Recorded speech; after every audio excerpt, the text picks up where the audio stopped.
Selamat malam pemirsa, kita berjumpa di iNewsroom, ruang memperbarui informasi Anda dengan diskusi yang komprehensif. Saya Anissa Dasuki. Pemirsa, rapat dengar pendapat antara mahasiswa DPRD dan perusahaan tambang di Kendari berakhir ricuh. Berikut rangkaian informasinya dalam Fokus iNewsroom.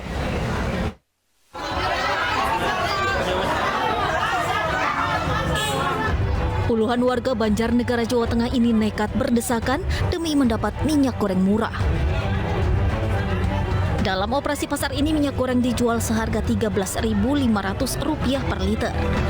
Guna mencegah penimbunan, Dinas Perdagangan membatasi pembeli maksimal 2 liter. Dalam operasi ini, panitia menyiapkan hingga 1.000 liter minyak goreng murah. Warga pun antusias dan rela berkerumun lantaran harga jual di pasar umum mencapai Rp20.000 per liter. Terjadi kebakaran di Pal 6, Jalan Raya Baro Serang. Inilah detik-detik saat kobaran api menghanguskan truk bermuatan styrofoam di Jalan Raya Serang, Pandeglang, Banten. Diduga kebakaran terjadi karena truk tersangkut kabel listrik yang melintang masuk ke gudang. Kondisi truk yang menutup jalan pun menimbulkan kemacetan. Kendaraan dari dua arah tidak bisa melintas lantaran tertutup badan truk. Tidak ada korban jiwa dalam kejadian ini karena sopir dan kernet langsung menyelamatkan diri. Beruntung, api tidak sempat merambat ke permukiman warga sekitar.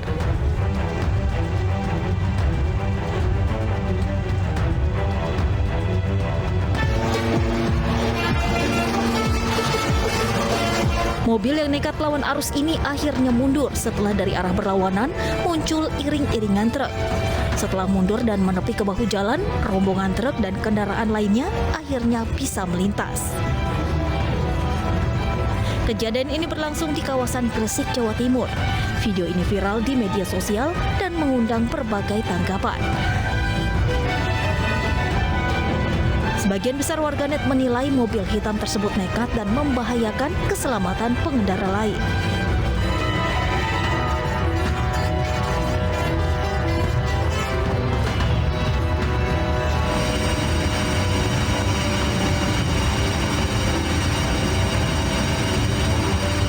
Bus karyawan ini mengalami remblong dan menabrak seorang Pak Ogah di ruas Jalan Ngalian, Semarang, Jawa Tengah. Sesaat keluar dari pabrik, bus tersebut tiba-tiba hilang kendali di jalanan menurun dan baru berhenti setelah menghantam pohon dan tembok pabrik. Seorang pemandu penyeberangan jalan atau Pak Ogah tewas ditabrak bus karyawan sebuah perusahaan makanan yang diduga mengalami remblong di Ngalian, Semarang, Jawa Tengah pada Senin sore.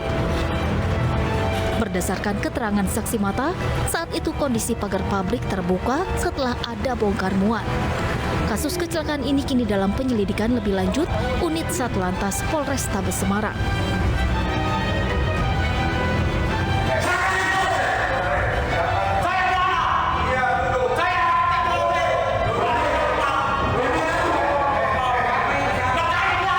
Keributan ini terjadi dalam rapat dengar pendapat antara mahasiswa dan pihak perusahaan tambang di kantor DPRD Sulawesi Tenggara.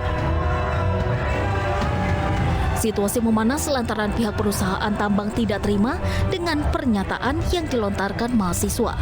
Mencegah terjadinya kericuhan, anggota DPRD langsung mendatangi karyawan tambang dan menenangkan mereka sehingga RDP dapat kembali berjalan. Sebelumnya sejumlah warga menolak adanya aktivasi tambang di wilayah Sukarelajaya, Konawe, Sulawesi Tenggara. Mahasiswa pun menjadi penyambung aspirasi warga, perusahaan tambang, dan wakil rakyat. Bareskrim Polri hari ini memeriksa keluarga dan pacar Indra Kents terkait kasus aplikasi Binomo. Selain pacar Indra Kents, Bareskrim juga memeriksa influencer Doni Salmanan.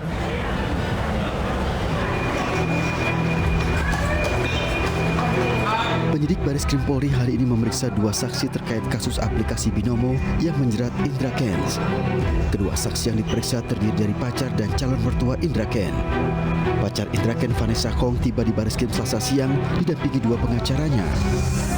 Pemeriksaan oleh penyidik untuk mendalami aliran dana yang diterima oleh Indra Kents. Hingga kini Bareskrim telah memeriksa 16 saksi dalam kasus Binomo. Sementara itu, selain memeriksa saksi bagi Indra Kents, Baris Krim Polri hari ini juga memeriksa Doni Salmanan. Doni tiba di Baris Krim didampingi pengacaranya Iqbal Firdaus.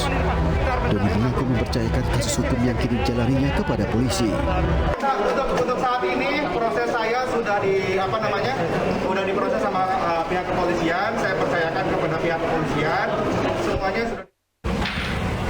Untuk membahasnya kami sudah terhubung dengan Kukuh Komandoko, pakar hukum bisnis, membahas terkait dengan kasus binomo atau binary option. Selamat malam Pak Kukuh. Selamat malam, Mbak. Pak Kukuh, ini Indra Kents dan rekan-rekannya ini akan dijerat dengan Undang-Undang ITE dan TPPU juga terkait penipuan. Kalau untuk TPPU, bila seseorang dikenakan pasal TPPU, Pak, apakah bisa dimiskinkan? Itu mungkin saja, karena gini ya, prinsipnya TPPU itu adalah dia menerima uang ya atau apapun itu dari hasil tindak pidana, dari hasil kejahatan.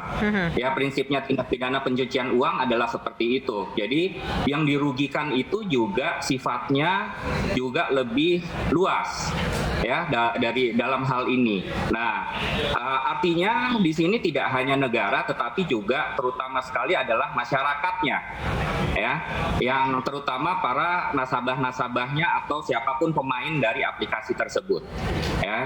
Nah, ini nanti yang memutuskan tentu saja pengadilan apabila hal itu juga terbukti ya. Jadi tidak hanya seperti itu, tapi juga ini disita dan dirampas oleh negara. Itu sangat mungkin sekali aja, tapi ini sangat tergantung nanti dari hasil pengadilan. Sebetulnya putusan pengadilannya akan seperti apa.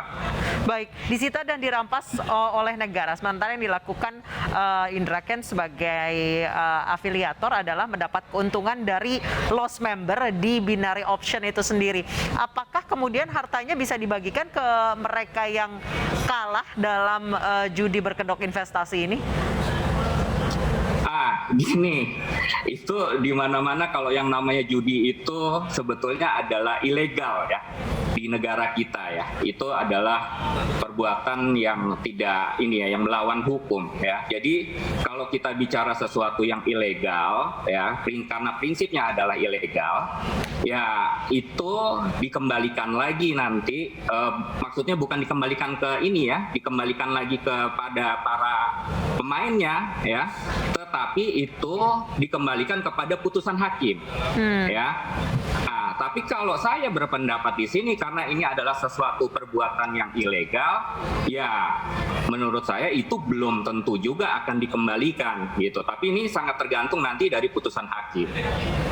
Baik, Pak Kukuh, jika kita berbicara soal binary option ini, apakah memang sistemnya ini hampir sama seperti judi dan Indra Kents maupun Doni Salmanan ini adalah bandarnya?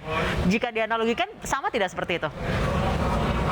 Ya, ini kalau saya lihat ya, saya baca ini dari beberapa media yang memang aplikasi ini yang satu adalah ilegal ya.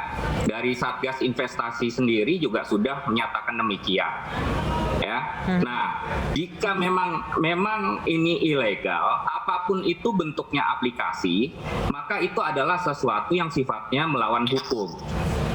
Ya, jadi kita di sini emphasize-nya adalah perbuatan tersebut adalah melawan hukum. Aplikasi tersebut adalah tidak sesuai dengan hukum. Nah, dengan demikian ya, apakah ini bentuknya ya? Kalau kita bisa bilang bahwa ini judi karena memang itu dianggap judi ya, dianggapnya seperti itu. Apabila ini memang terbukti secara hukum bahwa ini judi dan ini memang ilegal, maka yang terjadi adalah sesuai ketentuan hukum, segala sesuatu yang didapat dari satu tindak pidana ya, terutama perjudian misalnya di situ ya, atau penipuan, maka itu masuk dalam kategori TPPU. Baik. Jadi semua aset dari hasil binomo atau binary option ini bisa kemudian disita, termasuk yang atas nama pacar maupun orang tuanya. Terima kasih banyak Pak Kukuh Komandoko, pakar hukum bisnis, telah bergabung bersama kami di iNewsroom. Pemirsa, tangisan orang tua warga negara Indonesia di Ukraina tidak terbendung, berharap sang anak segera pulang dalam kondisi selamat. Kami akan bahas usai jeda dan kumandang azan maghrib untuk wilayah DKI Jakarta dan sekitarnya.